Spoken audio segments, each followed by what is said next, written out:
আচ্ছা, আমরা এখন মোলার দ্রবণ এবং দ্রব্যের ভরের মধ্যে সম্পর্ক স্থাপন করব। তো মোলার দ্রবণটা কি? একটি দ্রব্যের প্রতি লিটারে দ্রবীভূত মোল সংখ্যার পরিমাণটাকে আমরা বলি মোলার দ্রবণ। এখন এইটা মূলত তাহলে এককটা দাঁড়াচ্ছে কি মোল পার লিটার। তার মানে আমি ধরে নিলাম যে আমার একটা পাত্র আছে, পাত্রের ভিতর আমার এন মোল গ্যাস আছে এবং পাত্রের আয়তন ধরে নিলাম ভি। তার মানে আমার এখান থেকে প্রতি লিটার, তার মানে আমার হিসাব করতে হবে আমার এখান থেকে মোলারিটি কত, আমার এটা হিসাব করতে হবে এই দ্রব্যের। তো আমরা মোলারিটি ডিপেন্ড করি এস দ্বারা, ঠিক আছে। তো আমি এখানে ধরে নিলাম যে আমার ভি লিটারে মোল থাকে কত, এন মোল। তার মানে 1 লিটারে মোল থাকে কত, এন বাই ভি। এখন আমরা জানি প্রতি লিটার দ্রবণে, তার মানে প্রতি লিটার দ্রবণে যদি যেইটা থাকে ওইটাই হচ্ছে আমার মোলারিটি। তার মানে আমি এখান থেকে কি লিখতে পারি, এস সমান সমান এন বাই ভি, ঠিক আছে। তা এখন জিনিসটা দেখো, আমার এটা কিন্তু লিটার এককে যখন, তখন এন বাই ভি। এখন ধরো আমার আয়তনটা দেওয়া আছে মিলিলিটার এককে, তখন কি হবে আমার জিনিসটা, আমার যখন আয়তনটা মিলিলিটার এককে দেওয়া থাকবে তখন জিনিসটা কি হবে, তখন আমার আয়তনকে 1000 দ্বারা ভাগ দিতে হবে, তাই তো। তো আমি এখন এইখানে যাচ্ছি না, আমার এখন আমি সম্পর্ক স্থাপন করব মোলার দ্রবণ ও দ্রব্যের ভরের সাথে। তো আমি ধরে নিলাম যে ওই পাত্রটাই এবার আঁকি। ওই পাত্রের ভিতর আমার ডাব্লু পরিমাণ গ্যাস আছে এবং গ্যাসের আয়তন ভি। তাহলে মোল সংখ্যা যদি এন হয় আর মোলারিটি তো এস, তাহলে আমরা এখান থেকে কি লিখতে পারি, এন সমান সমান আমরা কি জানি, ডাব্লু বাই এম। এম কি, এম হয়েছে যে দ্রব্যের আণবিক ভর, আর এম ডাব্লু কি দ্রব্যের পরিমাণ। আবার আমরা এখান থেকে পাইলাম এস সমান সমান কত, এস সমান সমান আমি এখান থেকে পাইলাম এন বাই ভি, ঠিক আছে, এন বাই ভি। তার মানে এখান থেকে এন সমান সমান কি লিখতে পারি, এস ভি। এইটা দিলাম 2 নং ইকুয়েশন, এইটা দিলাম 1 নং ইকুয়েশন। এখন 1 ও 2 নং যদি আমি কম্পেয়ার করি, কম্পেয়ার করে এখান থেকে কি পাই দেখো তো, S V equal to W by M. তার মানে এস সমান সমান আমি কি পাইতে আছি দেখো তো, এস সমান সমান পাইতে আছি ডাব্লু বাই এম ইন্টু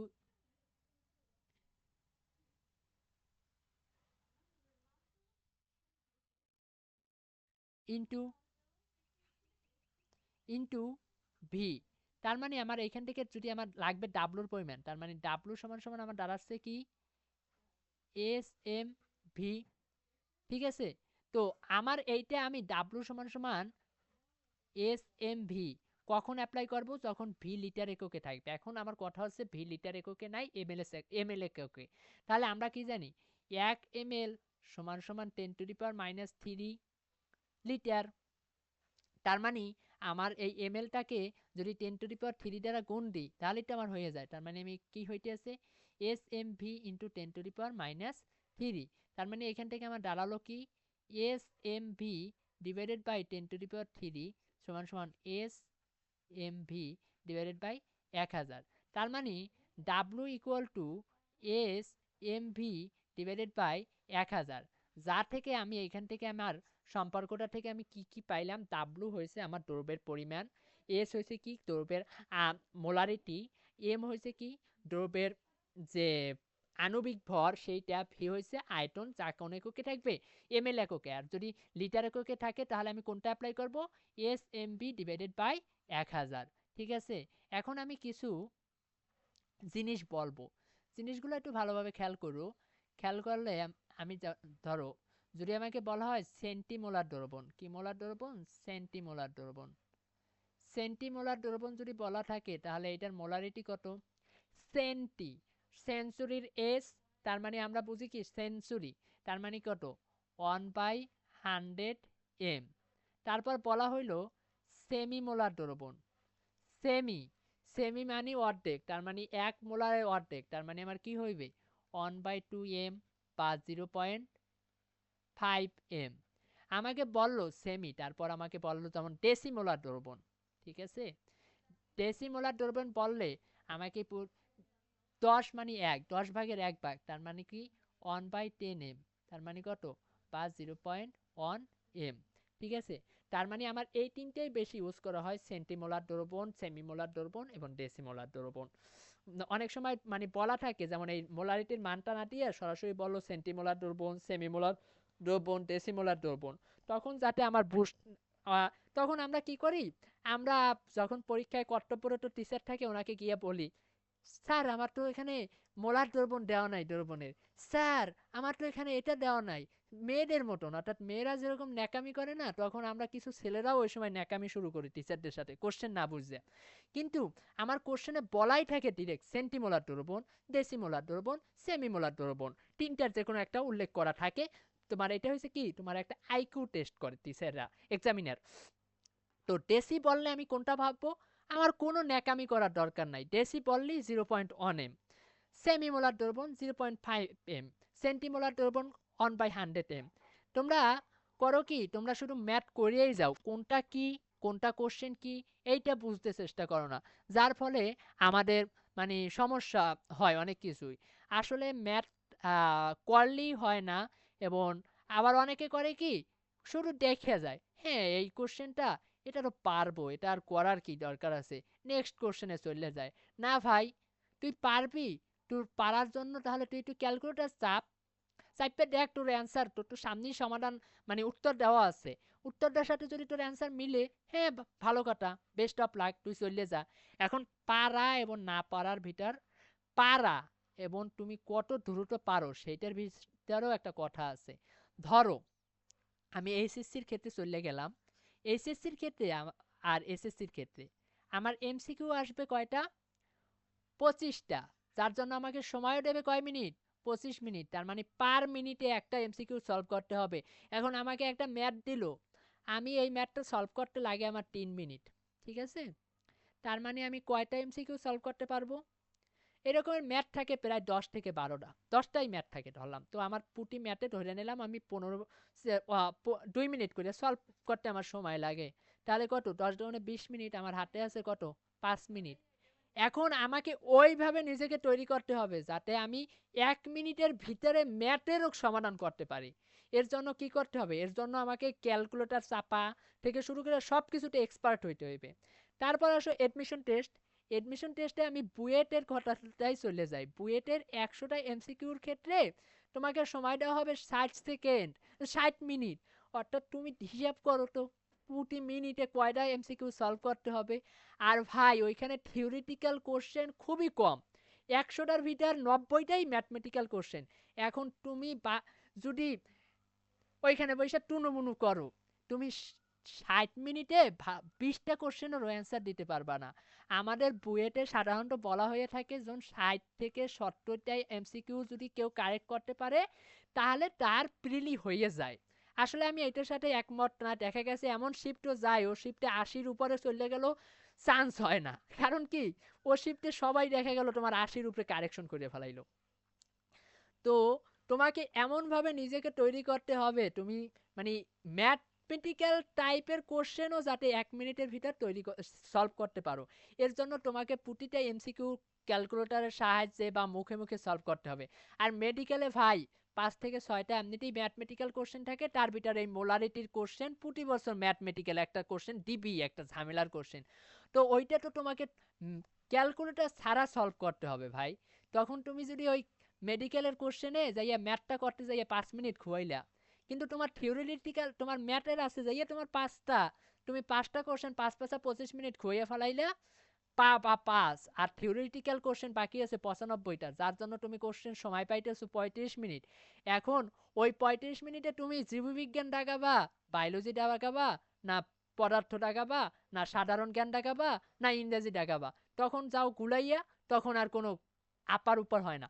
এর জন্য আমার এমনভাবে আমাকে নিজেকে প্র্যাকটিস করতে হয় যাতে আমি একটা কোশ্চেন দেখে বলতে পারি যেন এটা কোন সূত্রে যাইবে, এবং মোটামুটি অ্যান্সারের কাছাকাছি আমার অ্যান্সারটা যখন চলে যায় চোখ পড়ার সাথে সাথে, ঠিক আছে, এইভাবে সলভ করতে হয়। আর আমরা করি কি, না এই কোশ্চেনটা তো পারবো, এটা আর করার দরকার নাই, একটা ক্রস মারি চলে যাই পরের কোশ্চেনে, না এটাও তো আমি পারবো, এটা আর করার দরকার নাই, ক্রস মারি চলে যাই, কোশ্চেন পড়লেই পারবো, টেপলাম না, কিছু করলাম না, না দেখেই বললে ফেলাইলাম পারবো, এই রকমের পড়ালেখা করলে হয় না, বুঝছো? আসো, কেন প্রয়োজনীয়তা ঔষধ, খাদ্য, রাসায়নিক দ্রবণ প্রস্তুতিতে আমরা এই অনেকেই তো মেডিকেলে যাবা, তো মেডিকেলে যাওয়ার পর অর্থাৎ মেডিকেলে যাইলে যেন ঔষধ বানাইতে হবে এটা না, অনেকে কেমিস্ট্রি লইয়া পড়ে, জীববিজ্ঞান লইয়া পড়ে, কি কি জানি একটা আছে ওদের জেনেটিক্স ইঞ্জিনিয়ারিং, তো ওই জেনেটিক ইঞ্জিনিয়ারিং যারা পারবা তারা তো ঔষধ তৈরি করবা, তাই না? এখন তুমি ঔষধ তৈরি করতে গিয়া ধরো একটা ঔষধে 5 মিলিগ্রাম লাগবে, ম্যাগনেসিয়াম লাগবে, তো সেটার মোলার ঘনমাত্রা লাগবে 0.2। এখন যদি তুমি এইটা কিভাবে দ্রবণটা তৈরি করে সেইটাই যদি না জানো, তাহলে তো তুমি এমন ঔষধ তৈরি করবা, দেখা গেছে তোমার ওই ঔষধ যেই রোগের জন্য, ওই রোগ তো সারলই না, তো আরো কয়েকটা রোগ হয়ে গেল। তখন কি তোমাকে ওই কোম্পানির বসাইয়ে চাকরিতে রাখবে? রাখবে না, তোমাকে কি করবে, কোম্পানি নট করে দেবে। এই জন্য কি করতে হবে, আমাকে ভালো করে দ্রবণের সম্পর্কটা মনে রাখতে হবে। তোমার এটা তুমি ভাবতে পারো এটা বুঝি আমার একাডেমিক লাইফই শেষ, আর কোথাও কোনো কামে লাগবে না। না ভাই, তুমি যখন জব সেক্টরে যাবা তখনও এটার কাজে লাগতে পারে, কারণ তোমার কখন কোন কাজে কি লাগতে পারে এটা বলা যায় না। তো এগুলো যখন আমরা শিখবো, ভালোভাবেই শিখতে হবে। তারপর সঠিক ঘনমাত্রা দ্রবণ তৈরি। এখন আমাকে এই যে মেয়েরা শ্যাম্পু ইউজ করো না, তারপর বিভিন্ন ধরনের ফেসিয়াল ইউজ করো না, মানে ওই মুখের কি ছেলেদেরকে আকৃষ্ট করার লাগিয়া মুখটারে মাইজা ঘষে পরিষ্কার করো না, এই মাইজা ঘষে পরিষ্কার করার জন্য যে ক্রিম গুলা ইউজ করো, এখন তোমার ফেজের পিএইচ ধরো তোমার 4.5 পিএইচ তোমার ত্বকের সাধারণত, এখন তোমার যে দ্রবণ তৈরি করছে ওই দ্রবণে ভুল ঘনমাত্রার কারণে পিএইচ হয়ে গেল 6, না না না ধরে না, তাহলে তো বেশি না, ধরে নিলাম পিএইচ হয়ে গেল 1, তার মানে হয়ে গেল কত ওইটা অ্যাসিডিও দ্রবণ আরো, তার মানে কি তোমার মুখ পুড়িয়ে যাইবে, অর্থাৎ এখন যতটা সুন্দর আছো না তার থেকে আরো সুন্দর হয়ে যাবে, অর্থাৎ আরো কালো হয়ে যাওয়া, তখন তোমাকে কেউই পছন্দ করবে না। তো এখন যদি তুমি এইগুলো না জানো, তাহলে তো আর এইগুলো তৈরি করতে পারবা না। তো এইগুলোর জন্য আমার সঠিক ঘনমাত্রা যে বিষয়বস্তুটা সেটা আমরা জানি কোন ইকুয়েশন থেকে, এস ইকুয়াল টু 1000 W/MB, এই ফর্মুলা থেকে আমরা বের করতে পারি। তারপর বিক্রিয়ার প্রকৃতিশীল পরিমাণ নির্ণয় করতে পারি। আমরা যে বিক্রিয়া করি, এই বিক্রিয়া থেকে বিক্রিয়া করার উদ্দেশ্য কি, আমার একটা দ্রবণ তৈরি করি, দ্রবণটা অ্যাসিডীয় না ক্ষারীয় এটা বোঝার জন্য। তো ওই দ্রবণটা অ্যাসিডীয় না ক্ষারীয় সেইটা কিভাবে হইবে সেটা আমরা কিভাবে বুঝবো, আমার দ্রবণটা অ্যাসিডীয় বা ক্ষারীয় তখনই হবে যখন দ্রবণটা আমার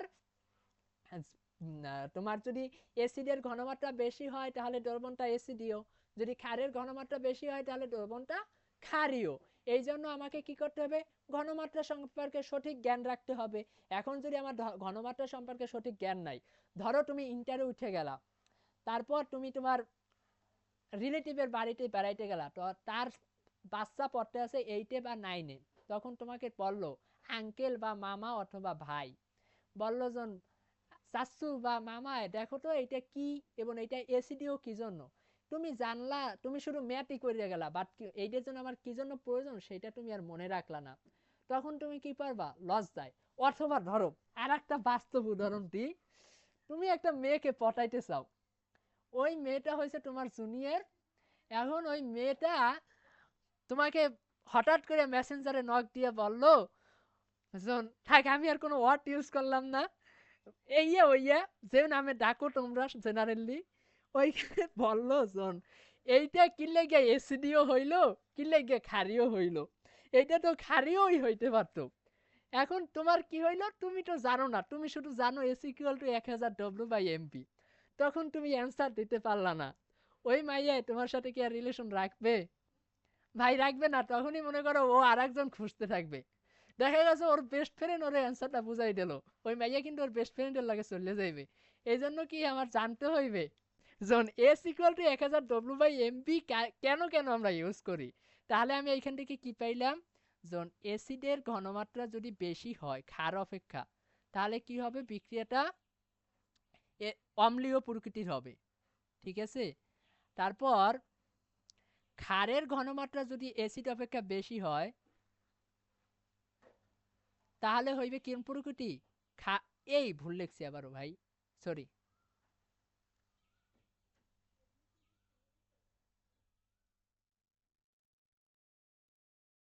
ক্ষারের ঘনমাত্রা যদি আমার অ্যাসিড থেকে বেশি হয় তাহলে হইবে কি?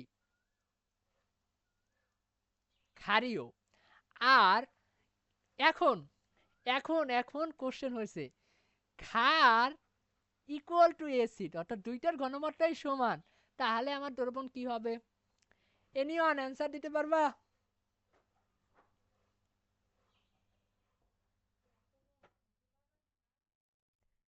না, তখন নিরপেক্ষ হয়ে যায়, ঠিক আছে? এইটা কখন হয়? যখন ধরো তুমি আর তোমার ভাই, ছোট ভাই মারামারি বাজাই দিছো। এখন এইখানে তো না, মানে চিরন্তন সত্য কথা, তুমি জিতবা, কিন্তু তুমি আর তোমার ব্যাটসম্যান মারামারি বাজাই দিল এবং দুইজনেরই শক্তি 50 নিউটন।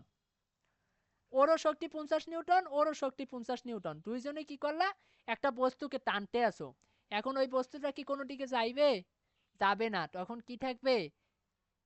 একই থাকবে। তবে এইগুলোর ক্ষেত্রে কিছু শর্ত আছে। তো দেখা গেছে অনেক ক্ষেত্রে অ্যাসিডের ঘনমাত্রা ক্ষার অপেক্ষা বেশি হওয়ার পরও অ্যাসিডিও হয়। এগুলো কেন হয় তা আমরা ওই যখন লিমিটিং বিক্রিয়ক, তারপর ক্ষারের প্রকৃতি, অ্যাসিডের দ্রবণের প্রকৃতি, এটা নিয়েও আমার সামনে লেকচার আসতে আছে, তখন আমরা এগুলো জানবো, ঠিক আছে? তো এখন মোটামুটি এইটা মনে রাখো, অথবা এইখান থেকে আর একটা জিনিস ভালোভাবে মনে রাখতে পারো। এইটা একেবারে চিরন্তন শক্তি কথা। জন অ্যাসিডকে অ্যাসিডের মোল সংখ্যা যদি বেজের মোল সংখ্যা, বেজ মানে ক্ষার, বেশি হয় তাহলে ওইটা হবে অ্যাসিডিক। অ্যাসিডিক বা ক্ষারীয়। যদি বেজের মোল সংখ্যা অপেক্ষা অ্যাসিডের মোল সংখ্যা বেশি হয় তাহলে এইটা হইবে বেজ, অর্থাৎ ক্ষারীয়। আর বেজ এবং অ্যাসিড দুইটাও যদি হয় তাহলে ওইটা হয়ে যায় কি? নিরপেক্ষ।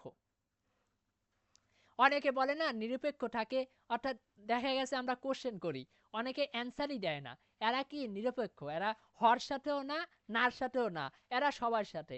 এই সুবিধাবাদী সমাজের এই এক অবস্থা, এইসব সুবিধাবাদীরা এমন খারাপ, এরা মানে কি বলবো আর। তারপর 100 ml কোশ্চেনে চলে যাই আমরা সলভে। 100 ml 0.1 m সোডিয়াম হাইড্রোক্সাইডে কত গ্রাম সোডিয়াম হাইড্রোক্সাইড আছে? অর্থাৎ এইখান থেকে আমাকে দেওয়া আছে কি? ভি কত? 100 ml। তারপর আমার 1.5 m, তার মানে কি দেওয়া আছে? Molarity 1.5 m। ও আরেকটা কথা বলতে ভুলে গেছি, যে মোল পার লিটার এইটা সমান সমান আমার কি? এম, অর্থাৎ এম দ্বারা মোলারিটির এম। কত গ্রাম সোডিয়াম হাইড্রোক্সাইড আছে?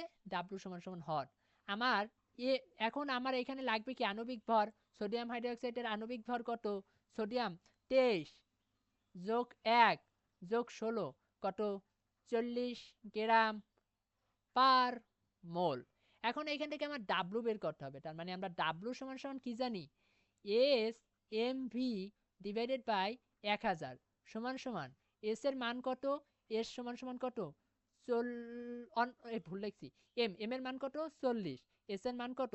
1.5 ইন্টু 100 ডিভাইডেড বাই 1000। এখন এইখান থেকে যদি আমি কাটাকাটি করি, 10 4, তার মানে 4 15 60, যেহেতু আমার একটা দশমিক আছে তার মানে এখান থেকে হইবে কত? 6 গ্রাম মেবি। দাঁড়াও, তারপর দেখে নেই একটু।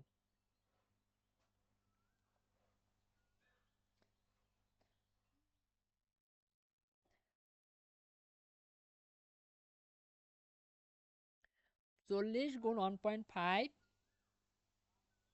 1.5 গুণ 40 গুণ 100 ভাগ 1000। হ্যাঁ, 6 গ্রাম। তার মানে আমার ওই দ্রবণে কয় গ্রাম সোডিয়াম হাইড্রোক্সাইড আছে? 6 গ্রাম। পরবর্তী কোশ্চেনে চলে যাই। 2 m HCl থেকে 250 ml দ্রবণ তৈরি করতে কত গ্রাম HCl লাগবে? এটা আর কি এটা তো আরো সোজা একটা জিনিস।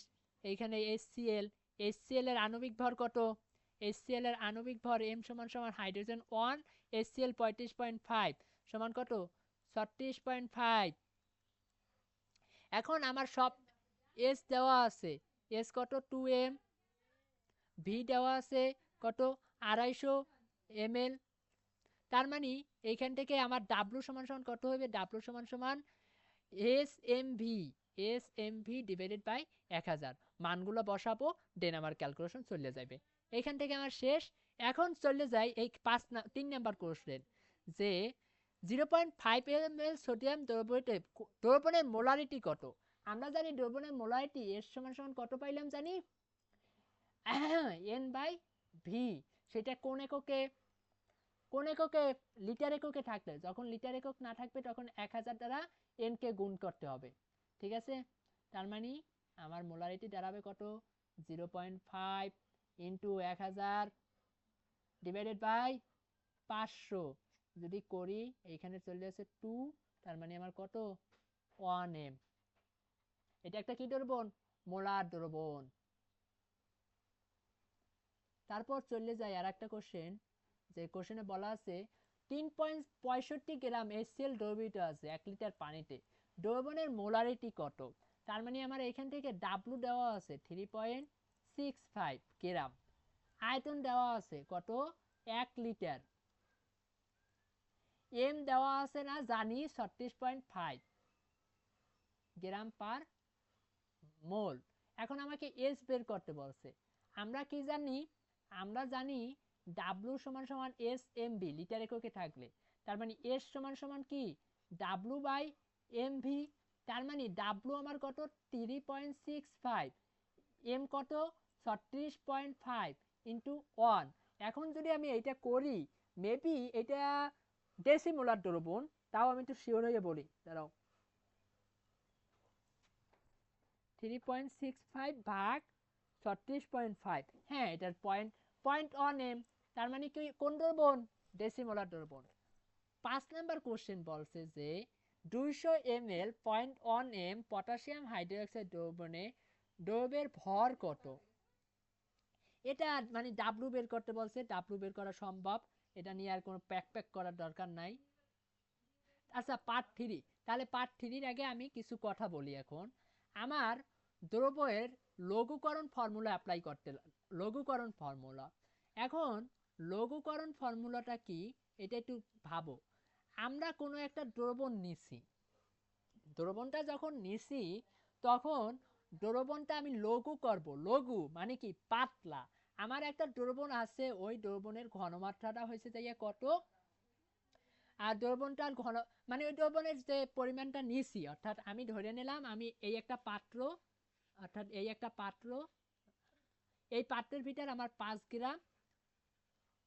গ্রাম সোডিয়াম হাইড্রোক্সাইড আছে। এখন এইখানে আমি 250 ml পানি ঢালছি। ঠিক ওই একই পাত্রে আমি 5 গ্রাম সোডিয়াম হাইড্রোক্সাইডই নিব, তাই না? কিন্তু আমি 200 ml নিলাম। দেখো এই লঘুকরণ ফর্মুলা থেকে আমি একটা জিনিসই জানতে পারলাম, যে এইখানে আমার দ্রব্যের যে পরিমাণটা থাকবে, দ্রব্যের পরিমাণটা ফিক্সড থাকবে, বাট চেঞ্জ হবে কে? চেঞ্জ হবে আয়তন। তাহলে আমার যে চেঞ্জ হবে আয়তন, তার মানে চেঞ্জ যখন আয়তন হবে, তার মানে আমি কি লিখতে পারি? আমরা জানি এস সমান সমান 1000 ডাব্লু বাই এম ভি। তার মানে এইখান থেকে এই এম আণবিক ভর, এইটা তো ফিক্সডই, এর তো কোনো চেঞ্জ আমি করতে পারতে আসি না, পারতে আসি? তাহলে আমার এম এর কোনো চেঞ্জ হইতে আসে না। তার মানে এইখান থেকে এম ডাব্লু অ্যান্ড এম যদি কনস্ট্যান্ট হয়, ঠিক আছে, কনস্ট্যান্ট হয়, কনস্ট্যান্ট, তার মানে ডাব্লু বাই এমও কি কনস্ট্যান্ট। আমরা কনস্ট্যান্টকে কে দ্বারা প্রকাশ করি? 1000ও কনস্ট্যান্ট। তার মানে এইখান থেকে আমি লিখতে পারি, দেখো তো, এস সমান সমান কে বাই ভি।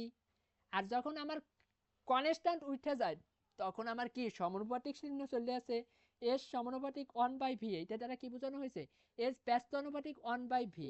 তার মানে এইখান থেকে আমি লিখতে পারি যে দেখো, এস সমান সমান কে বাই ভি, অর্থাৎ কে বাই ভি বা এস ভি সমান সমান কে। তার মানে এইখান থেকে আমার কি দাঁড়াইলো সম্পর্কটা? সম্পর্কটা এইটাই দাঁড়ালো যে দ্রবণের মোলারিটি এবং আয়তন এর গুণফল সর্বদা ই থাকবে, কনস্ট্যান্ট থাকবে।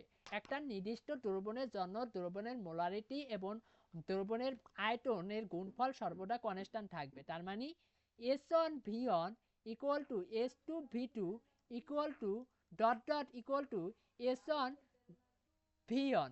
তার মানে এইখান থেকে আমার যদি ইকুয়েশনটা একটাই দাঁড়াইলো যে দ্রবণের ঘনমাত্রা এবং দ্রবণের আয়তনের গুণফল সর্বদা কনস্ট্যান্ট থাকবে। এখন আমরা কখন দ্রবণের লঘুকরণের ফর্মুলা অ্যাপ্লাই করে কয়েকটা ম্যাথ দেখাই।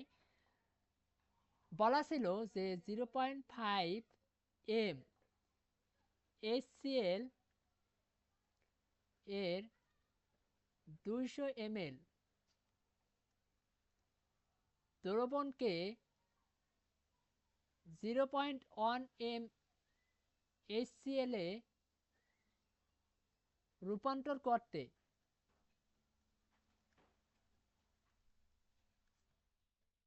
কি ব্যবস্থা নিতে হবে।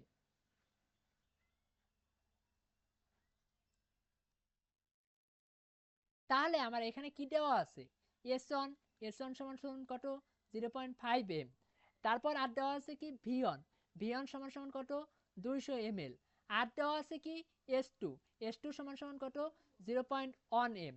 বের করতে হবে, যেহেতু ব্যবস্থা নিতে হবে। আমরা জানি যখন একটা নির্দিষ্ট দ্রবণ হয়, দ্রবণটার ক্ষেত্রে আমার আয়তন এবং ঘনমাত্রার গুণফল কনস্ট্যান্ট থাকে।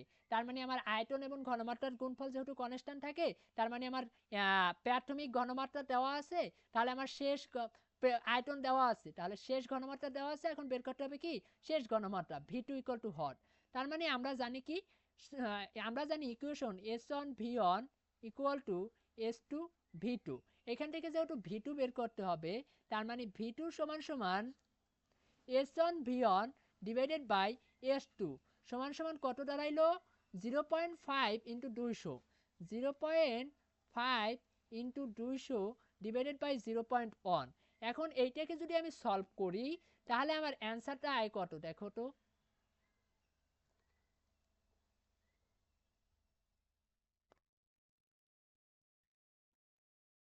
এটা যদি আমি সলভ করি 0.5 ইন্টু 200 ভাগ 0.1,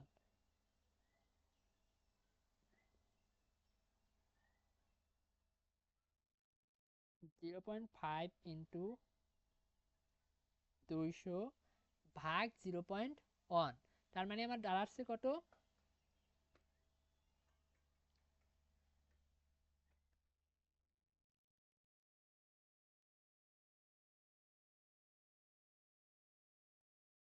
1000 ml। তার মানে আমার দ্রবণটা দাঁড়াচ্ছে কত 1000 ml। এই 100 ml লিখছি, 1000 ml। তার মানে আমাকে কি ব্যবস্থা নিতে হবে, দেখো আমার মিশ্রণে আগেই 200 ml পানি আছে। তার মানে আমার পরবর্তী মিশ্রণ থেকে আমি দেখতে আছি যে আমার মিশ্রণে 1000 ml লাগবে। তার মানে আমাকে মিশ্রণে 1000 মাইনাস 200 বা 800 ml পানি এক্সট্রা যোগ করতে হবে।